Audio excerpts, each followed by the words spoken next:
নতুন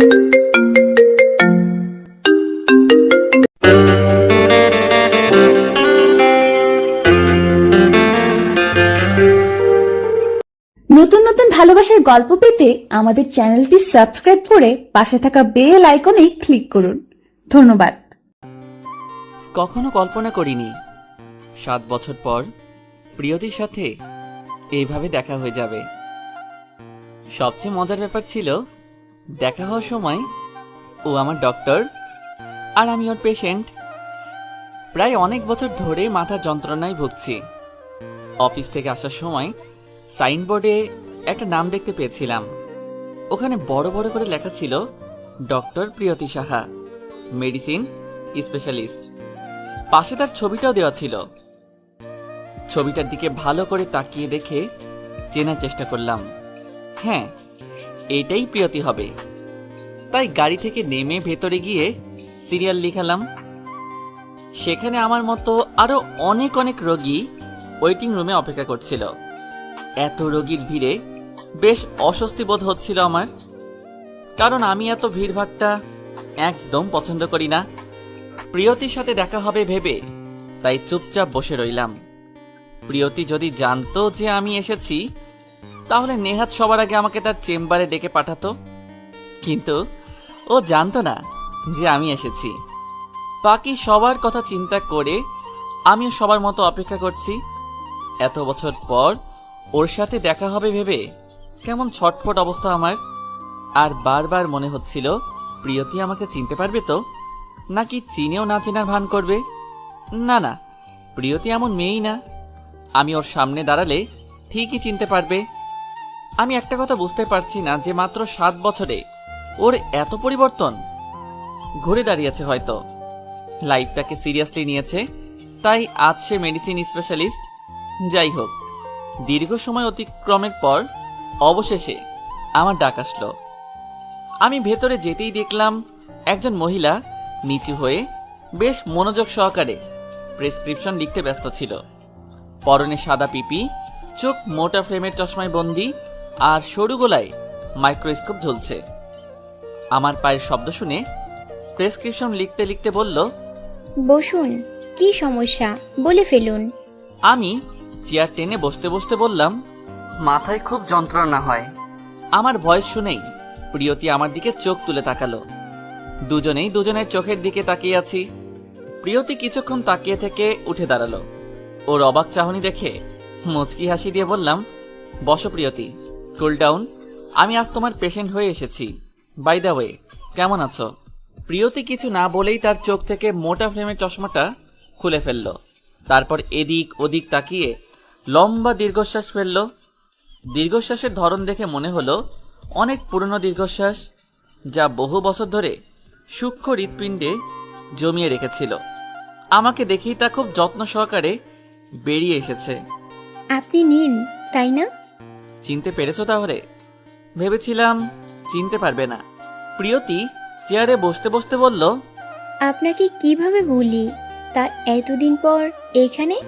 আমি স্বাভাবিকভাবে বললাম, বাইরে টুলেটে তোমার নাম দেখলাম, ভাবলাম তুমি হতে পারো। এখন এখানে এসে দেখি সত্যি তাই। ইদানিং মাথার যন্ত্রণাটা একটু বেড়েছে, তাই ভাবলাম দেখা করা হয়ে যাবে, আবার চেক আপ করানো হয়ে যাবে। প্রিয়তি গম্ভীর মূর্তি ধারণ করে আমার দিকে তাকিয়ে থাকলো। তারপর লম্বা নিঃশ্বাস ছেড়ে বলল, চা না কফি খাবেন? না না, কিছু খাবো না। আর আমাকে আপনি করে বলছো কেন? আজ অন্তত তুমি করে বলো। আচ্ছা ঠিক আছে, এবার বলো, চা না কফি? এত করে যখন বলছো তখন খেতেই পারি, তবে বাইরে যে তোমার অনেক পেশেন্ট ওয়েট করছেন, তোমার লেট হয়ে যাবে। প্রিয়তি চেয়ার থেকে উঠে তার পিয়নের সাথে কি যেন বলতে লাগলো। কথা শেষ করে আমার কাছে আসলো। এখন আর সমস্যা হবে না। আমি অবাক হয়ে বললাম, সমস্যা হবে না মানে? সব পেশেন্টদের আজকের মতো আসতে না বলে দিয়েছি। ওর কথা শুনে ভ্রু কুচকিয়ে বলে উঠলাম, এসবের কোনো দরকার ছিল না প্রিয়তি।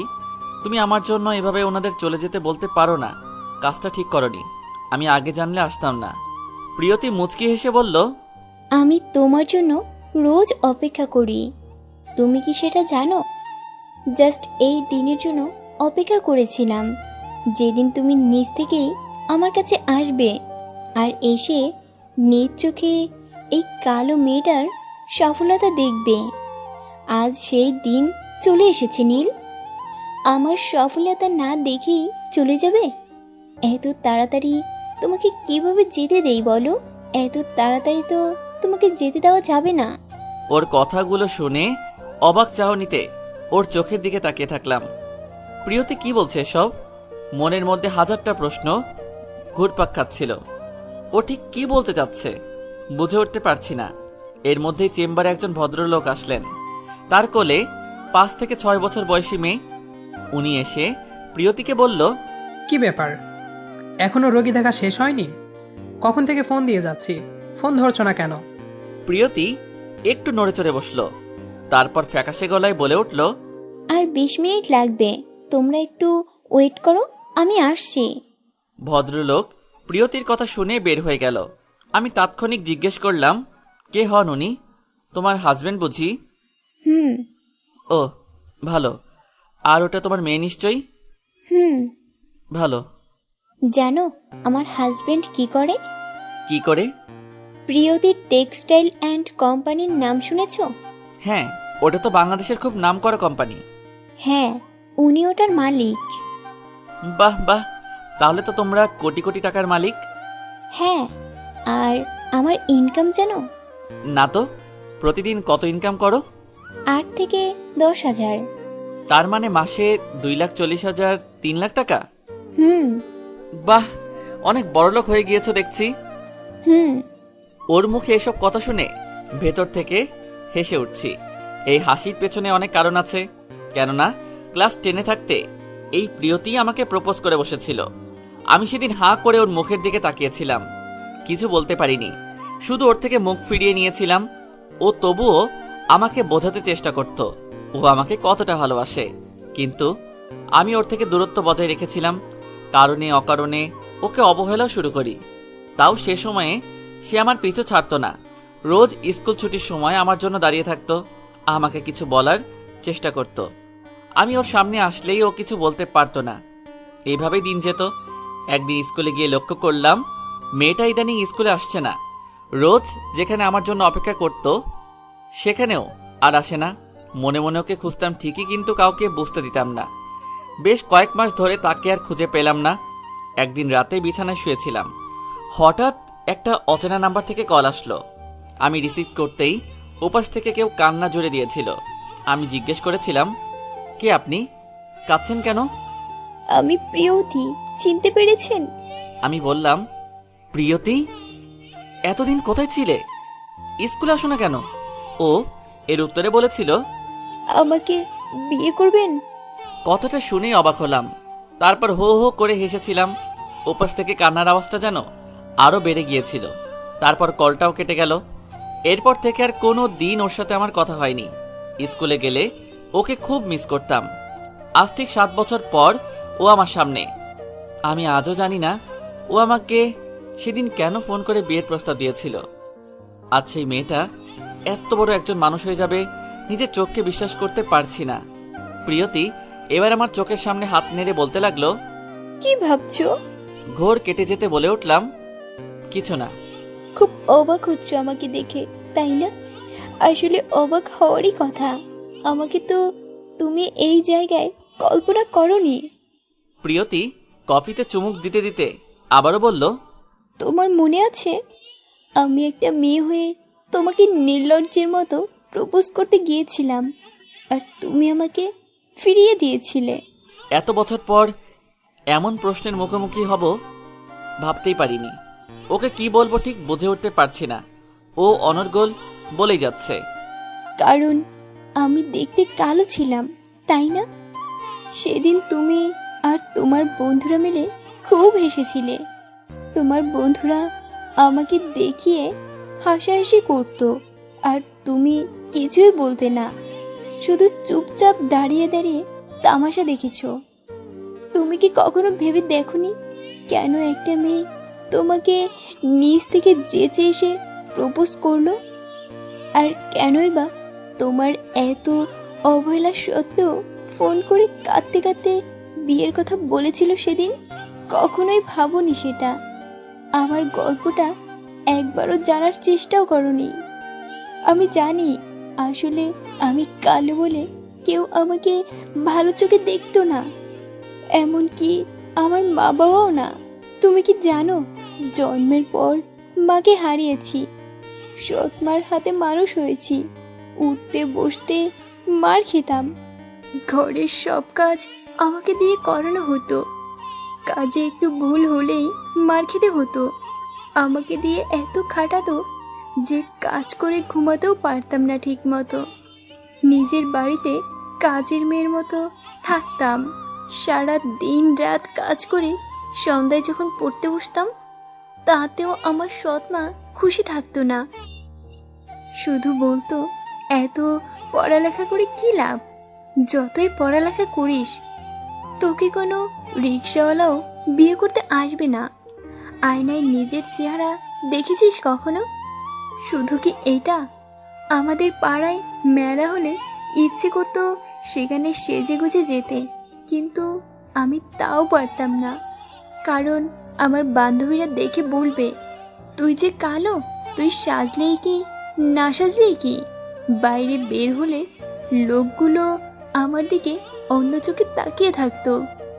স্কুল ছাড়া বাসা থেকে বের হতাম না, তবুও পাশের বাসার লোকজন এসে বাবাকে বলতো, মেয়েকে আর কত ঘরে রাখবা, বিয়ে দিয়ে দাও। এমনিতেই দেখতে কালো, আর বয়স হলে তো কোনো কানা করাও বিয়ে করবে না। যেখানে যেতাম সেখানেই অবহেলা পেতাম। ক্লাসের সবাই আমাকে অবহেলা করত। ক্লাস 9-এ যেদিন তুমি আমাকে দেখে মুচকি হেসেছিলে, তখন মনে হয়েছিল তুমি সবার মতো না। আমার এই বিশ্বাস আরও অটুট হয়ে গেছিল যখন সব পরীক্ষাগুলোতে আমাকে খাতা খুলে দেখিয়েছিলে। আমার সাথে একটু আধটু কথা বলতে আগ্রহী হচ্ছিলে, কারণ ওই সময় আমার কোনো বন্ধু ছিল না। মাঝে মাঝে আমাকে জিজ্ঞাসা করতে আমি কেমন আছি বা খেয়েছি কি না। এগুলো আমার খুব ভালো লাগতো। এগুলো যে কেউ আমাকে কখনো জিজ্ঞাসা করতো না। তোমার একটু খেয়াল আমার মনে একটু একটু করে ভালোবাসার জন্ম দিয়েছিল। তখন ভালোবাসা ততটা ভালো করে না বুঝলেও শুধু এটুকু বুঝতাম যে তোমার সাথে কথা বললে ভালো লাগে, তোমার সাথে সময় কাটাতে ভালো লাগে, তোমার আমাকে দরকার। তাই সবার শত অবহেলার পরেও তোমার চেহারা দেখে সব ভুলে যেতাম। সৎমা যখন আমাকে মারতো, আমার গায়ে তার দাগ থাকতো। আমি খুব করে চাইতাম যে তুমি আমার এসব আঘাত দেখতে পাও আর এগুলো দেখে ব্যস্ত হয়ে যাও, যেন তুমি বলে ওঠো, এই প্রিয়তি, কি করে হলো এসব, চলো ওষুধ লাগিয়ে দেই।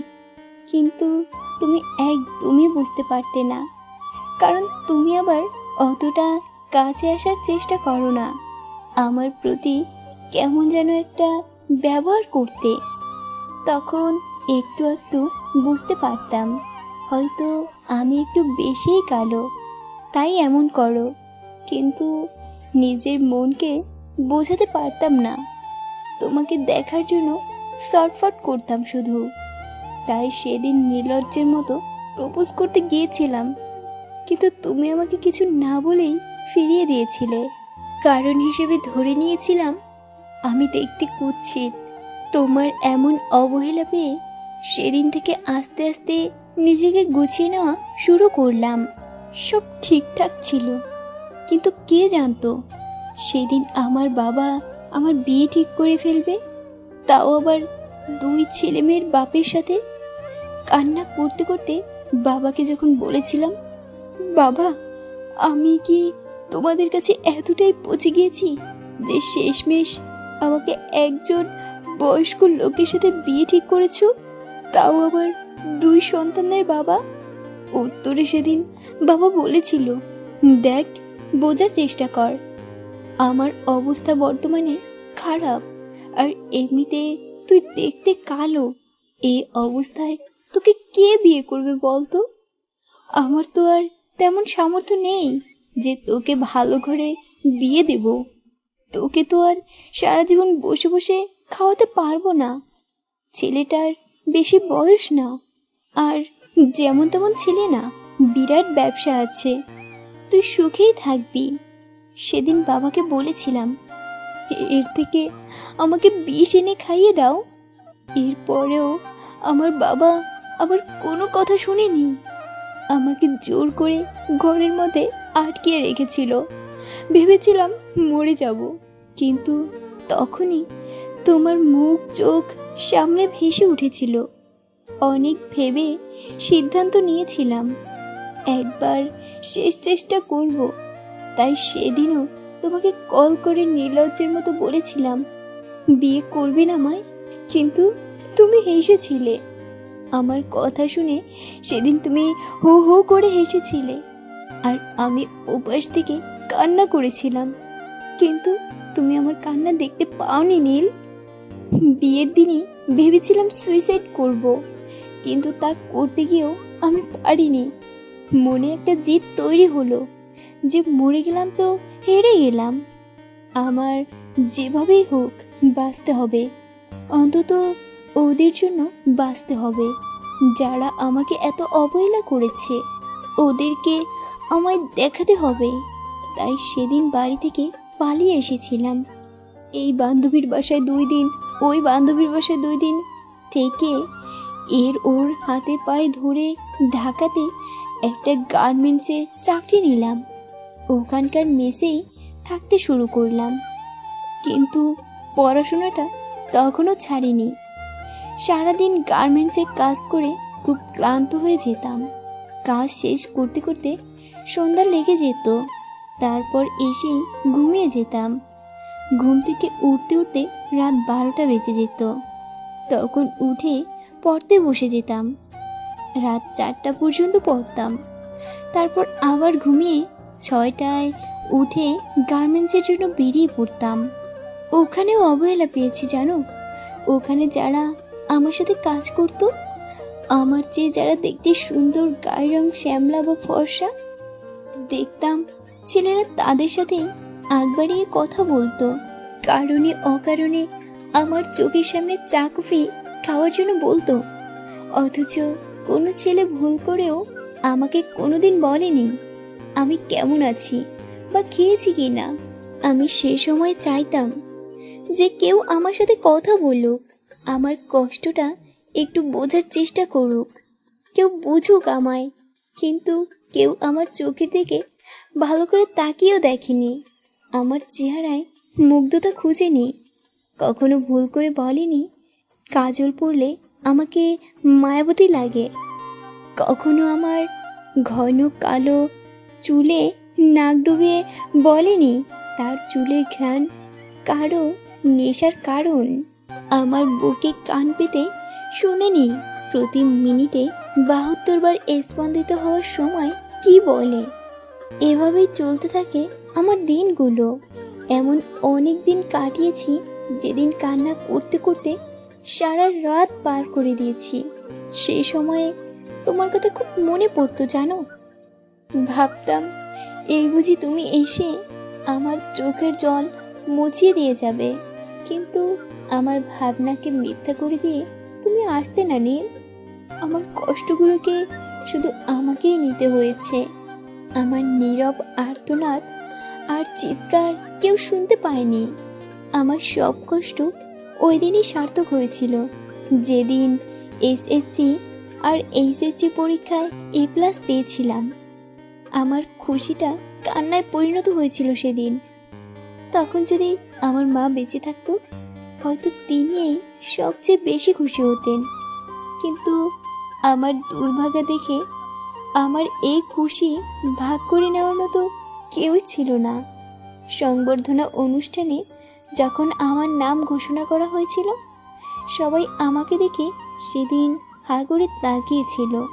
তাকিয়ে থাকার প্রথম কারণ হলো যে একটা কুৎসিত মেয়ে কিভাবে এত ভালো রেজাল্ট করতে পারে। আমাকে যখন জিজ্ঞাসা করা হয়েছিল আমার সফলতার মূল কারণ কি, তখন আমি সবাইকে অবাক করে দিয়ে বলেছিলাম, সাফল্য যদি পেতে চাও তবে তুমি ফ্যামিলি থেকে বের হয়ে এসো আর নিজেই নিজের জন্য লড়ো। পরিবারের কারোর উপর নির্ভরশীল হয়ে থেকো না।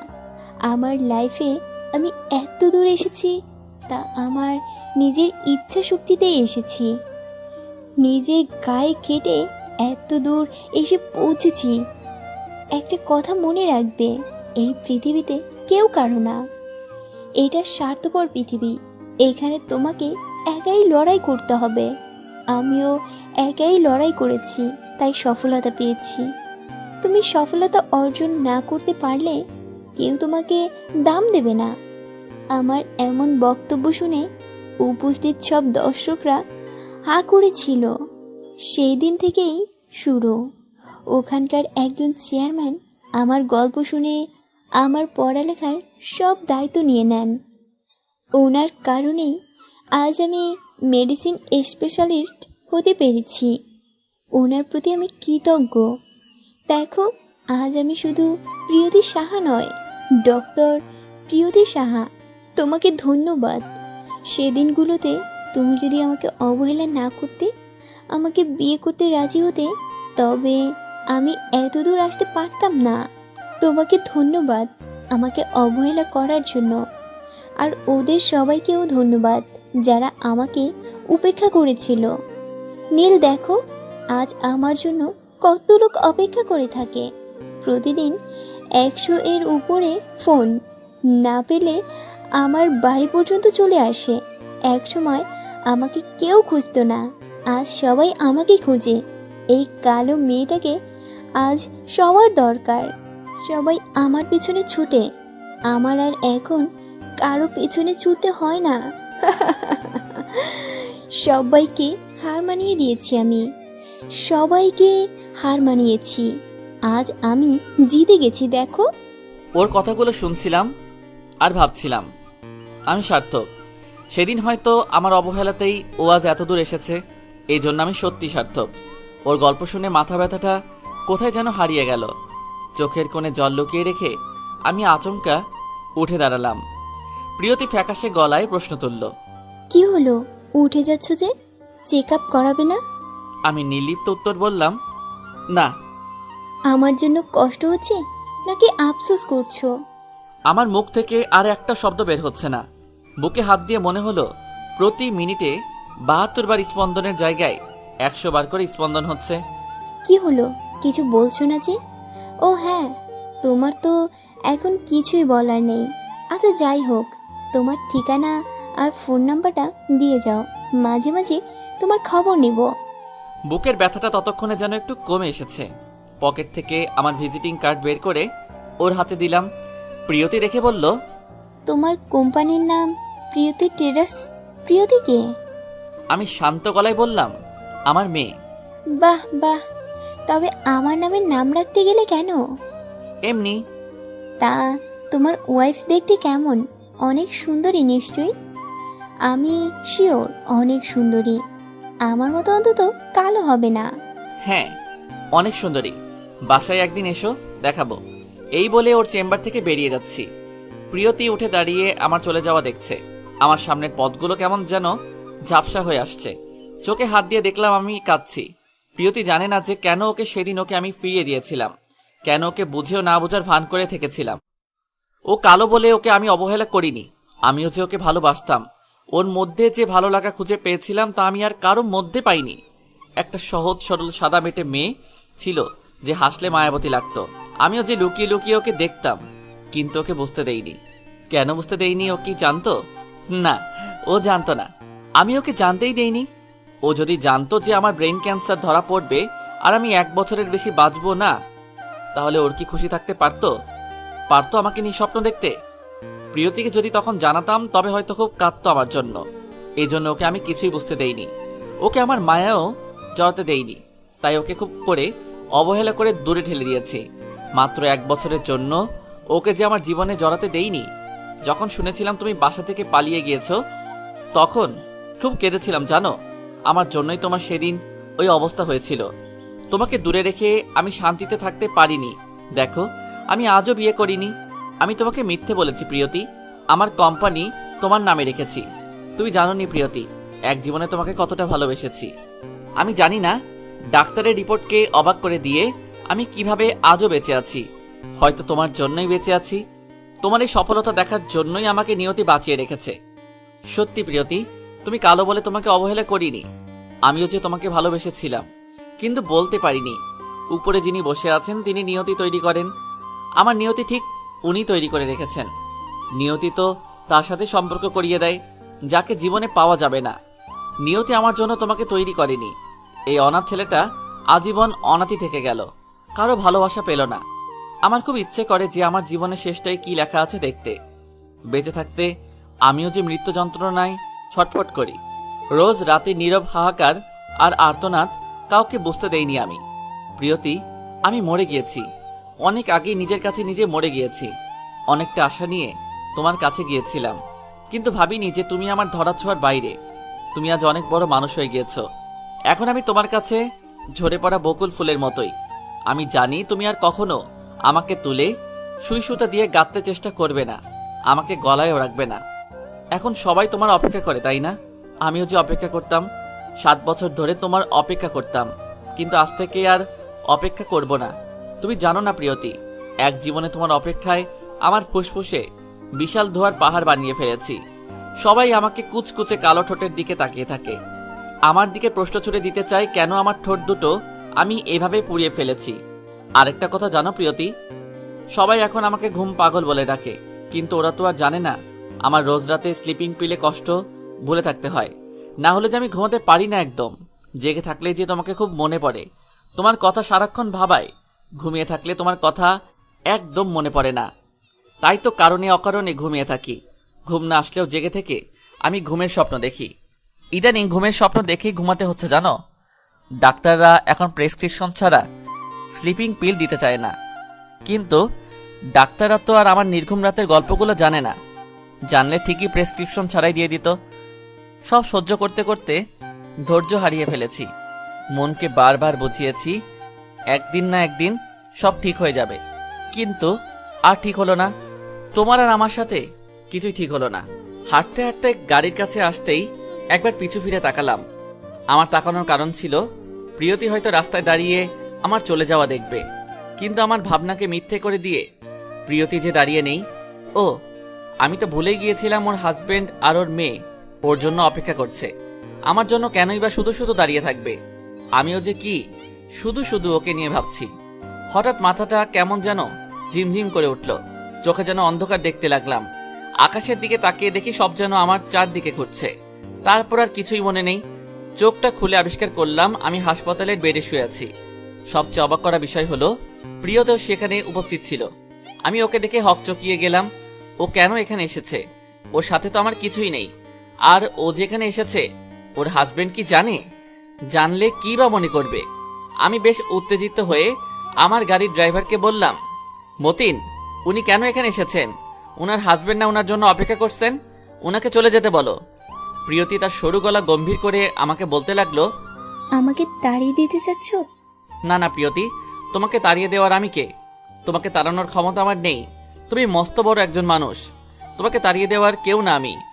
প্রিয়তি আমার কথা শুনে আর কোনো জবাব দিতে পারছে না, চুপচাপ আমার মুখের দিকে তাকিয়ে আছে।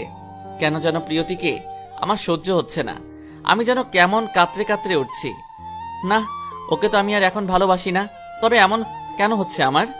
এই প্রিয়তি, তুমি কি আমার সামনে থেকে যাবে নাকি আমি চলে যাব? নীল, এভাবে কথা বলছো কেন? আমি কি তোমার কোনো ক্ষতি করেছি?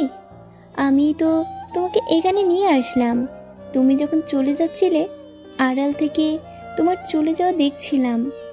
তুমি গাড়ির কাছে যেতেই কেমন পিছু ফিরে তাকালে, তারপর হুট করেই মাথা ঘুরে পড়ে গেলে। আমি আর তোমার ড্রাইভার মিলেই তো তোমাকে এখানে আনলাম। প্রিয়তি কি বলছে এসব? ওকে তাহলে সত্যি আমার চলে যাওয়ার দিকে তাকিয়েছিল? যদি সত্যি তাই হয় তবে কেন তাকিয়েছিল? ওর হাজবেন্ড তো ওর জন্য অপেক্ষা করছিল। আর তুমি কি নীল, এইভাবে কি কেউ হুট করে চলে আসে? কিছু না বলেই তাড়াহুড়ো করে চলে আসলে, তাই দাঁড়িয়ে দেখছিলাম। কি ভাবছো নীল? তোমার মাথার যন্ত্রণা কি অনেক আগে থেকেই আছে? আমার গম্ভীর গলায় উত্তর। এত কিছু জেনে কি করবে? তুমি তো আমার পেশেন্ট হয়েই আমার কাছে গিয়েছিলে, তাই না? সেই ক্ষেত্রে আমি কি জানতে পারি না? তখন পাশ থেকে মতিন বলে উঠল, আফা, স্যারের তো সেই ছোট্টবেলা থেকে মাথা ব্যথা। স্যার যখন ক্লাস 10-এ আসিল তখন থেকে মাথা ব্যথা। আর স্যারের তো... কথাটা বলার আগেই আমি মতিনের দিকে চোখ বড় বড় করে বললাম, কি হচ্ছে মতিন? চুপ করো, আমাকে একা থাকতে দাও। মতিনের থমকে যাওয়া কথায় প্রিয়তি ইতোমধ্যে কৌতূহলী রূপ ধারণ করে ফেলেছে। তারপর উঁচু গলায় প্রশ্ন তোলা, ওনাকে থামিয়ে দিলে কেন? তোমার কি কোনো রোগ হয়েছে নীল? না না, আমি সুস্থ আছি, অনেক সুস্থ। এতটা সুস্থ আছি যে তোমাকে বলে বোঝাতে পারবো না। বুঝেছি, তোমার কিছু একটা হয়েছে। তোমার বাসায় আমার কথা বলতে হবে, এক্ষুনি কথা বলতে হবে। এই, তোমার ওয়াইফের নাম্বারটা দাও তো। আমাকে বলার আগেই মতিনের উত্তর। কি কোন আফা, স্যারের ওয়াইফ তো... আমার চোখ গরম করাতেই মতিন আবার থেমে গেল। এবারও প্রিয়তি রহস্য চোখে প্রশ্ন তোলা, থামলেন কেন মতিন সাহেব? নীল, উনি কি বলতে গেলেন? তুমি ওনার দিকে তাকাতেই থেমে গেলেন কেন? প্রিয়তি তোমাকে একটা রিকোয়েস্ট করব, রাখবে?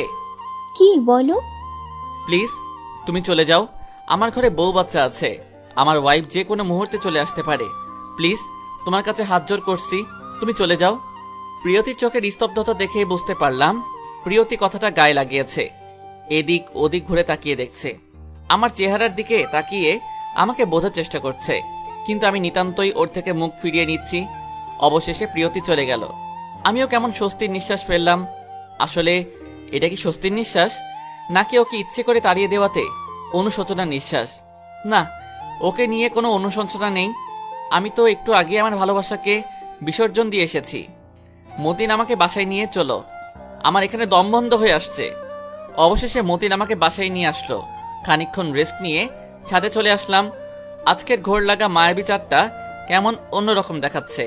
সবচেয়ে উজ্জ্বল তারাটাও দেখা যাচ্ছে না, হয়তো আর কোনোদিন দেখা যাবে না। বহু বছর আগে নষ্ট কলমের আঁচড়ে কিছু গল্প লেখা ছিল। আসার সময় ডায়েরিটা হাতে করে নিয়ে এসেছি। আজ গল্পের ইতি টানব, শেষ পৃষ্ঠায় কিছু স্মৃতি রেখে যাব। মনে হচ্ছে কি যেন নেই। ও হ্যাঁ, সিগারেট সাথে আনিনি, ওটা না ধরালে আবার গল্প আসবে না। মতিনকে ফোন করে 2 প্যাকেট সিগারেট আনতে বললাম। প্রায় আধ ঘন্টা পর মতিন সিগারেট নিয়ে আসলো। স্যার, এমনি আপনার ব্রেইন টিউমার, তারপরও এত সিগারেট খান? ডাক্তার তো আপনারে সিগারেট খাইতে বারণ করেছে। আমি মুচকি এসে মতিনের দিকে তাকিয়ে বললাম, মতিন, তুমি ওসব বুঝবে না, ডাক্তারের কথা কিচ্ছু আসে যায় না। ডাক্তার তো 7 বছর আগে বলেছিল আমি মারা যাব। কই, আমি তো দিব্যি বেঁচে আছি। স্যার, সকলে জানে আপনি বাচ্চা আছেন, কিন্তু আমি জানি আপনি মরে গেছেন, অনেক আগে মরে গেছেন। আপনার এই অবস্থা দেখে আমার খুব কষ্ট হয়, সত্যিই খুব কষ্ট হয়। আপনি না থাকলে আমি কেমনে চলবো স্যার? আমার এত ভালোবাসবে কেডা? কেডা মতিন কয়ে ডাকবো?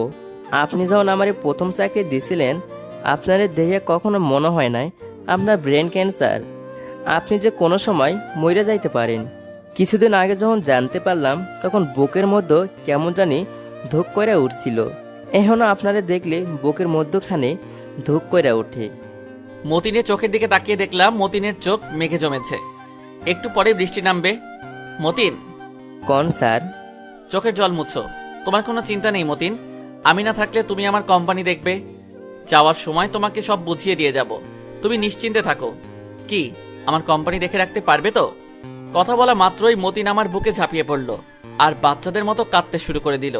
ওকে বুকে নিয়ে মনে হলো এই মুহূর্তে ও ছাড়া আমার আপন কেউ নেই। কেমন শান্তি পাচ্ছি। এই মতিনের সাথে আমার অনেক দিনের সম্পর্ক, প্রায় 3 বছরের সম্পর্ক। আমার মতোই খুব গরিব ঘরের ছেলে, পরিবারের মুখের দিকে তাকিয়ে কাজের খোঁজে ঢাকায় পাড়ি জমিয়েছিল। 2 দিন নাকি রাস্তায় কাটিয়েছিল। হঠাৎ তার পরের দিন আমার সাথে দেখা। ওর মুখ দেখে বুঝেছিলাম বেচারা কষ্টে আছে। তারপর ওর সব গল্প শুনলাম আর ওকে রেখে দিলাম। ওর মধ্যে একটা স্পেশালিটি ছিল, ও খুব সুন্দর করে গুছিয়ে কথা বলতে পারত। আমি মন খারাপ করলে কিভাবে যেন বুঝে যেত। তারপর শুরু হতো জ্ঞান দেওয়া, আমাকে অনেক বোঝাতো আমি যেন মন খারাপ না করি। ধীরে ধীরে আমার খুব ভালো বন্ধু হয়ে গিয়েছিল। আসলে খুব ভালো মনের মানুষ সে। সত্যি, ওকে বুকে নিয়ে শান্তি লাগছে। মতিনকে সেবারের মতো বুঝিয়ে সুজিয়ে বিদায় দিয়ে ডায়েরি নিয়ে বসলাম। সিগারেট ধরাতে ধরাতে হাতে কলম নিয়ে লেখা শুরু হয়ে গিয়েছে। লিখতে লিখতে ডায়েরির শেষ পাতায় চলে এসেছি। নিজের অজান্তেই চোখের কোণ থেকে 2 ফোঁটা জল ডায়েরির শেষ পাতার শেষ অক্ষরের উপর পড়ল। 4টি অক্ষরের একটি শব্দ, ভালোবাসা, যার মধ্যে শেষের 2টি অক্ষরকে স্পষ্ট করে তুলল। আমার চোখ অশ্রুসিক্ত শ্রাবণের ধারায় লেখাগুলোকে অস্পষ্ট দেখছে।